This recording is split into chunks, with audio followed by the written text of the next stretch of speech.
Immediately, Shakur began timing not only Zepeda's shuffles, but rhythm steps, resets, and simply stepping into range.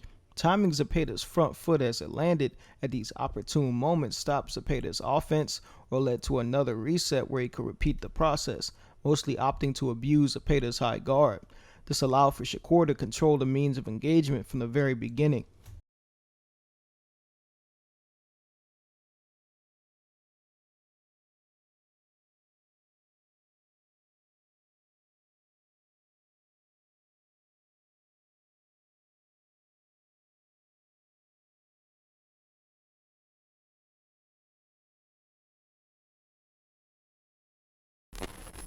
In the film study, we established how the jab was one of the major ways Zepeda sets up his offense. Most of the time, Shakur's control of distance made it difficult for Zepeda to run up numbers after coming in behind the jab, and quickly Shakur began to counter the jab with highly accurate shots, taking away another avenue for Zepeda.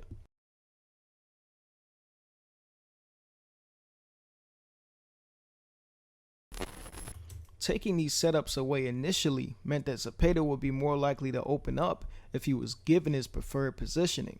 Shakur made the decision to allow Zepeda in as a bait, often hanging on the ropes, where he would let Zepeda initiate offense and then block and shoot out of the high guard or roll and counter out of the Philly shell.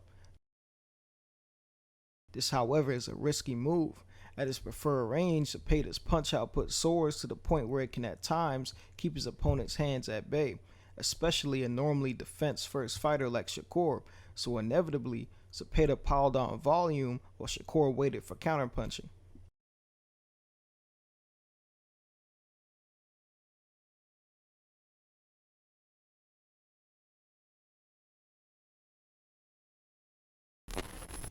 As stated, Shakur's Philly shell allowed him to evade punches and counter with pinpoint accuracy, but it wasn't without its flaws. As with many practitioners of the shell in the modern era, he suffers from basic issues such as not being able to consistently catch the jab or roll the shoulders in time, all of which gave Zepeda moments of success.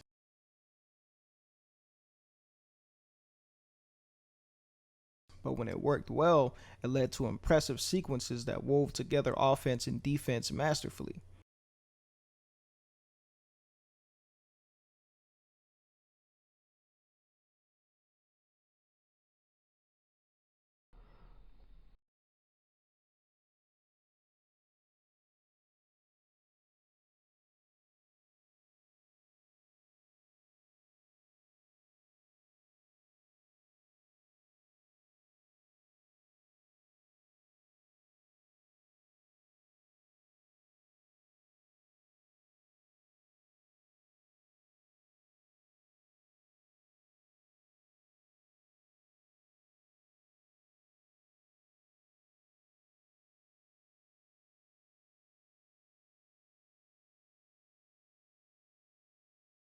Shakur also at times had small defensive lapses or took pictures on defense, which gave Zepeda time to capitalize and land.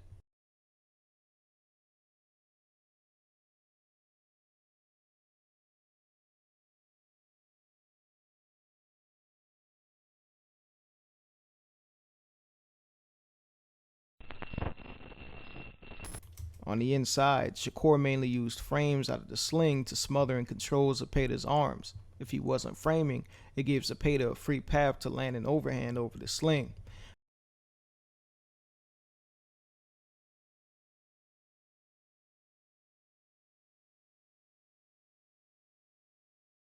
However, due to Zepeda's reliance on the high guard, Shakur was able to pick shots accurately on the inside to attack the natural openings in the guard, but he still had to contend with Zepeda's high volume. If not the Philly shell, Shakur defaulted to a high guard that Zepeda also enjoyed the same success against. The biggest adjustment Shakur made later on in the fight was to begin attacking Zepeda as he pulled or shuffled out of range. Trying to evade punches on a straight line just kept Zepeda on the line of attack.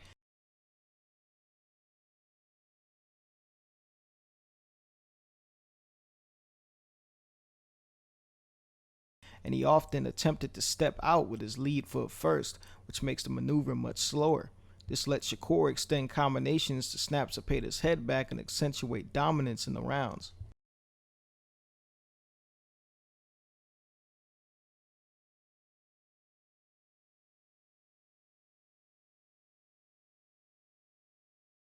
While Zepeda did what he did best, it wasn't enough to stop the highly skilled Stevenson. Having the ability to time and shut down Zepeda's setups meant that even when he took more risk and engaged Zepeda up close, he always possessed an easy means to bring the fight back under control. And even when he obliged Zepeda's best positioning, it didn't guarantee Zepeda enough success to win the fight. A great victory for the so-called runner, who I suppose left his track shoes at home this time.